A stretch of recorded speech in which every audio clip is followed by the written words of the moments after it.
Se você se considera uma pessoa cinéfila, é muito provável que você conheça o nome A24.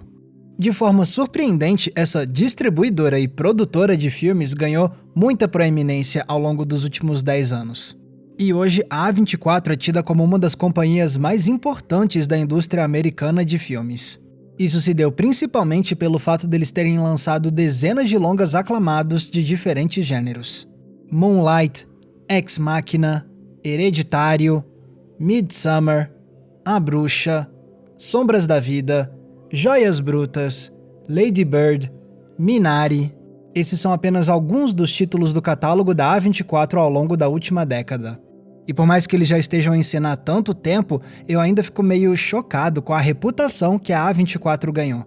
Porque pela primeira vez na vida eu tô vendo uma distribuidora e produtora de filmes contemporâneos ser tratada com idolatria, a ponto da A24 ter fãs autoproclamados, a ponto das produções deles serem tratadas por uma galera como se fossem filmes de marca, digamos assim. Mas como foi que chegamos nesse ponto?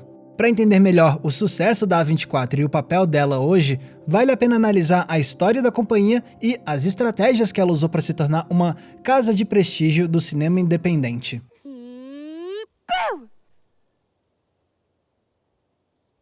O jeito que a A24 nasceu já foi meio contra a corrente. Em vez de se basearem em Los Angeles, onde fica Hollywood, ela foi criada lá no outro lado do país, em Nova York. A companhia foi fundada por 3 empresários que já tinham experiência no mercado independente: Daniel Katz, David Finkel e John Hodges. E no início eles faziam somente distribuição, ou seja, eles buscavam filmes que já estavam prontos e adquiriam os direitos para distribuir as obras nos cinemas e para montar a campanha de divulgação. Mas não demorou muito para que eles dessem um passo adiante e começassem também a produzir filmes, pegando projetos de cineastas e financiando essas obras para que elas saíssem do papel.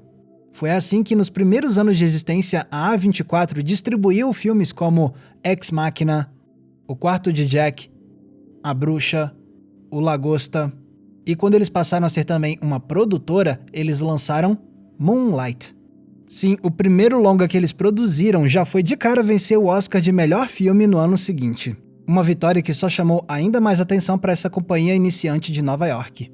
Aí, enquanto os dramas da A24 ganhavam Oscar, os filmes de terror lançados pela empresa também começavam a fazer muito barulho.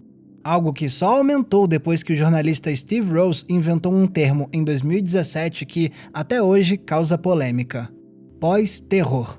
Segundo Rose, diversos filmes de terror contemporâneos estavam fazendo algo novo, um tipo de terror mais elevado, cerebral, artístico, indo além do mero terror barato e violento. E muitos dos filmes listados como exemplos desse suposto pós-terror eram obras da A24. E bom, se você acompanha esse canal há muito tempo, você já sabe que eu acho essa ideia de pós-terror uma bobagem tremenda, como eu já defendi em um vídeo sobre isso. Porque sim, esses filmes são muito bons, mas falar que eles são algo acima do terror comum, entre aspas, é de um esnobismo enorme. Só que a essa altura o estrago já estava feito. Uma galera passou a usar o termo pós-terror, ou até mesmo terror elevado, para defender que a A24 estava fazendo uma revolução no gênero do horror. O boca a boca funcionou e agora, mais do que nunca, cinéfilos ajudavam a perpetuar a imagem de que a A24 era algo muito especial.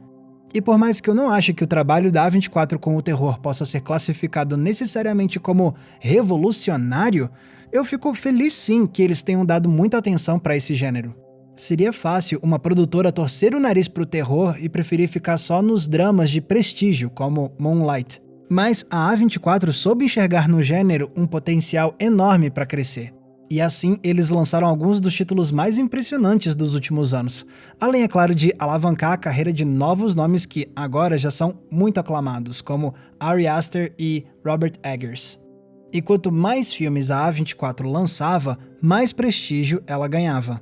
Agora, eles não estavam só alavancando a carreira de novos nomes. Eles estavam também atraindo cineastas veteranos e já aclamados, como Sofia Coppola, Paul Schrader, Gaspar Noé, Claire Denis e Joe Coen, dos irmãos Coen, só para citar alguns. E quando você tem nomes de peso como esses vindo na sua direção, a sua companhia parece ainda mais atraente. Ok, deu pra entender que muito do sucesso da A24 veio do fato deles lançarem filmes criticamente aclamados. Mas não se resume só a isso, porque a companhia estabeleceu um padrão, uma fórmula de como trabalhar. Em primeiro lugar, fazer filmes de pequeno a médio orçamento. Afinal, é uma produtora independente, sem o mesmo nível de orçamento dos maiores estúdios de Hollywood. Em segundo lugar, ter a ousadia de lançar filmes de propostas estranhas e incomuns. Seja um drama de faroeste sobre uma dupla que rouba leite de uma vaca, ou um suspense estranhíssimo e metanarrativo que vaga pelas ruas de Los Angeles, ou a história de como fizeram um dos filmes mais execrados de todos os tempos, ou um suspense inquieto sobre um joalheiro viciado em apostas que é vivido pelo Adam Sandler. Enfim, acho que deu pra entender. Produções assim têm propostas tão fora da caixinha que elas seriam vistas como investimentos arriscados demais por algumas produtoras tradicionais. Mas a A24 olha para essas propostas e diz: é isso mesmo que a gente quer. Terceiro passo da A24: focar em cinema autoral. Ou seja, em vez da A24 tentar controlar como o filme vai ser filmado, eles preferem dar liberdade para que cineastas dirijam como queiram. Foi essa proposta que fez a A24 ser tão cobiçada por tantos diretores. Não é à toa que muitos deles deram entrevistas para um artigo da revista GQ, dizendo como acharam renovador trabalhar com a A24. Afinal, muitos desses cineastas já tinham sofrido nas mãos de executivos e de produtores de Hollywood que ficavam podando as ideias, para que tudo saísse como os produtores queriam. E é por ir na direção contrária, deixando os diretores fazerem o que querem, que a A24 consegue lançar tantas obras que apresentam uma grande coesão artística. Aliás, a fórmula da A24 também vai na contramão de Hollywood em outro sentido. Nada de franquias. Basta olhar para os grandes blockbusters para ver como a indústria adora criar dezenas de continuações, refilmagens, reboots, revivals. É um movimento constante de ficar explorando o que já deu certo. Já a A24, via de regra, não segue esse caminho. Para eles, o mais importante é lançar obras individuais, que se sustentem por si só. E se uma dessas obras deu muito certo, eles não tentam prolongar o sucesso infinitamente com continuações. Eles só seguem adiante e procuram algo novo. É justamente aquilo que muita gente queria ver Hollywood fazendo mais. Apostar em novas histórias, em ideias originais e diferentes, ao invés de só ordenhar a mesma coisa para sempre só pelo dinheiro. Talvez a única exceção na A24 seja The Souvenir Parte 2, a continuação do aclamado drama de Joanna Hogg lançado em 2019. De resto, são filmes individuais mesmo e pronto.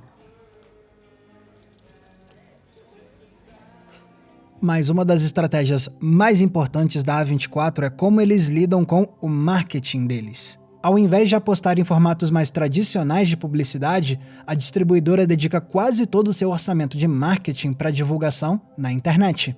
E isso com ideias inusitadas, como aquela vez em que fizeram um perfil fake do Tinder para robô protagonista de Ex Machina. Ou então quando eles criaram um RPG de mesa de A Lenda do Cavaleiro Verde. São ideias que acabam viralizando e fazendo a marca ganhar ainda mais seguidores. Com uma abordagem fora do comum e tão voltada para o online, a A24 construiu essa imagem de ser uma produtora descolada e moderna. Então, isso tudo ajuda a explicar como a A24 chegou nessa posição tão inusitada de popularidade. E eu digo inusitada porque esse é um fenômeno raro de se ver na história do cinema. Uma produtora e distribuidora de filmes que tem fãs? Como assim? Ok, no mundo da animação é normal ver estúdios ganhando uma base de fãs, como a Disney, a Pixar ou o estúdio Ghibli. Mas no mundo dos filmes live action, isso não é muito normal de se ver. Tá certo que não é a primeira vez que uma produtora e distribuidora sacode o cinema independente dos Estados Unidos. Nos anos 90 foi isso que fizeram a Miramax, dos irmãos Weinstein, e a Searchlight. Já no início dos anos 2000 teve a Focus Features. E por mais que essas empresas tenham deixado um enorme legado, eu nunca vi elas terem fãs autoproclamados. Na verdade, a maior parte do público cinéfilo nem prestava muita atenção nessas produtoras. O foco estava mais nos filmes e nos artistas dessas obras. Só que a gente não tá mais nos anos 90 ou 2000. Estamos nos anos 2020 e o cenário agora é bem diferente. Hoje, muita gente fala de produtoras como se fossem cineastas. A galera consegue diferenciar um filme da Netflix de um filme da Marvel, de um filme da DC, de um filme da A24. Essas produtoras são tratadas por muitos como casas de cinema que têm as suas assinaturas particulares e identificáveis. E, dentre todas elas, a A24 é aquela que é mais tratada como a casa dos filmes de marca, digamos assim.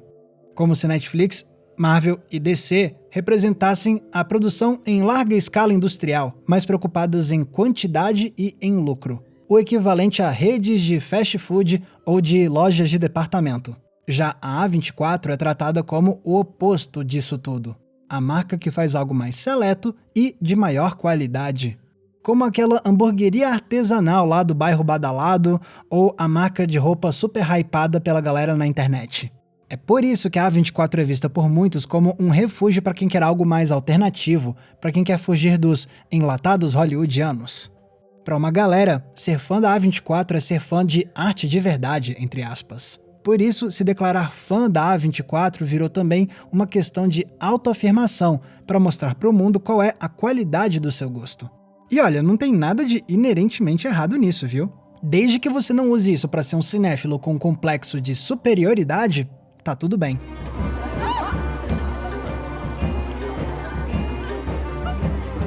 Outro fator que faz pessoas se tornarem fãs da A24 é a ideia da curadoria. A gente vive em tempos de streaming, com milhares de produções disponíveis e com centenas de lançamentos por ano. E nessas horas é muito conveniente ter uma produtora favorita como a A24. Se você considera que eles só lançam coisa boa, você já tem um direcionamento certeiro do que ver a seguir, navegando de forma decidida em meio a um mar de filmes novos. E eu digo isso porque foi o que aconteceu comigo recentemente com o novo filme Tudo em Todo Lugar ao Mesmo Tempo. As primeiras vezes em que eu ouvi falar da produção, eu não dei tanta bola assim. Mas assim que eu soube que esse filme é da A24, eu confesso que imediatamente eu mudei de postura, colocando o longa no topo das minhas prioridades do que ver em breve. Ou seja, o marketing da A24 funciona porque ele sedimenta na nossa mente a ideia de que é para esses filmes que a gente precisa olhar.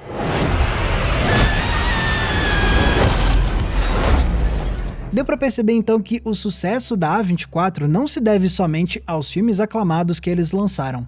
O prestígio vem também de uma visão de mercado que vai contra a corrente e de uma estratégia de marketing afiadíssima. O resultado é essa empresa que ganhou aura de grife e que é idolatrada por alguns como se fosse a salvação do cinema americano. E é esse discurso meio exagerado que me incomoda um pouco. Primeiro que ele muitas vezes leva a uma simplificação extrema, afirmando que tudo que os grandes estúdios fazem é lixo e tudo que a A24 faz é ouro. Quando, na verdade, a A24 também é perfeitamente capaz de produzir filmes ruins ou medíocres. E produtoras grandes e tradicionais constantemente lançam filmes muito bons. Mas você se fecha para essas perspectivas quando você trata a questão como se fosse futebol, defendendo produtoras como se fossem times do coração. Fora isso, me soa meio estranho se declarar como fã de uma produtora, ou fã de qualquer grande empresa para começo de conversa. Não, eu não sou hater da A24. Pelo contrário, eu gosto bastante de quase todos os filmes deles que eu assisti. E eu também admiro de verdade a postura de mercado deles, a filosofia de trabalho deles e o tratamento que eles dão aos artistas. É realmente revigorante ver uma produtora ter tanto sucesso atuando dessa forma no cinema americano. Mas admirar a A24 é uma coisa. Me declarar como fã deles é outra história. Em vez disso, eu prefiro muito mais me concentrar nos filmes, nas obras de arte em si, e também nos artistas responsáveis por elas. Seja para falar bem ou para falar mal. E o mesmo serve para qualquer outra grande produtora, inclusive aquelas maiores e mais tradicionais de Hollywood. Porque para criticar filmes é fundamental manter a mente aberta para a experiência que cada obra oferece, independentemente de qual companhia a produziu. E para isso é preciso lembrar que uma dose de desapego faz bem, especialmente se for para desapegar de grandes empresas dos Estados Unidos. E essa minha perspectiva não me impede de forma alguma de também sentir satisfação com o trabalho que a A24 faz, porque eles de fato têm nos proporcionado ótimas experiências de cinema. Só acho que em vez de me declarar como fã de uma companhia, eu prefiro me declarar mesmo como fã dos filmes em si, e pronto. Galera, muito obrigado por terem conferido o episódio de hoje. E pessoal, se vocês querem ajudar a gente a manter o Entre Planos no ar, vocês têm algumas opções. Uma delas é um novo recurso aqui do YouTube, o Valeu Demais, que tá aqui embaixo do vídeo. É como se fosse uma gorjeta que vocês podem dar para agradecer ao nosso trabalho. Vocês escolhem o valor e o comentário de vocês vai ficar destacado com uma cor especial. E a outra forma é se tornando apoiadores da nossa campanha no Apoia-se com uma contribuição mensal. E eu produzo conteúdos exclusivos para os nossos apoiadores, hein? Tem recomendação de filme, tem grupo fechado, tem live exclusiva e tem também o nosso Cineclube Entre Planos para a gente debater um filme por mês juntos. Vocês conferem os detalhes da nossa campanha no link que está aqui embaixo na descrição. Querem mais conteúdos meus? Então vocês podem também ouvir o meu podcast, o Cena Aberta, que sai 2 vezes por semana, e vocês podem me acompanhar nas redes sociais, até porque eu tô criando conteúdos exclusivos pro Instagram e pro TikTok. Mais uma vez, muito obrigado pela audiência, um abraço e até a próxima sessão.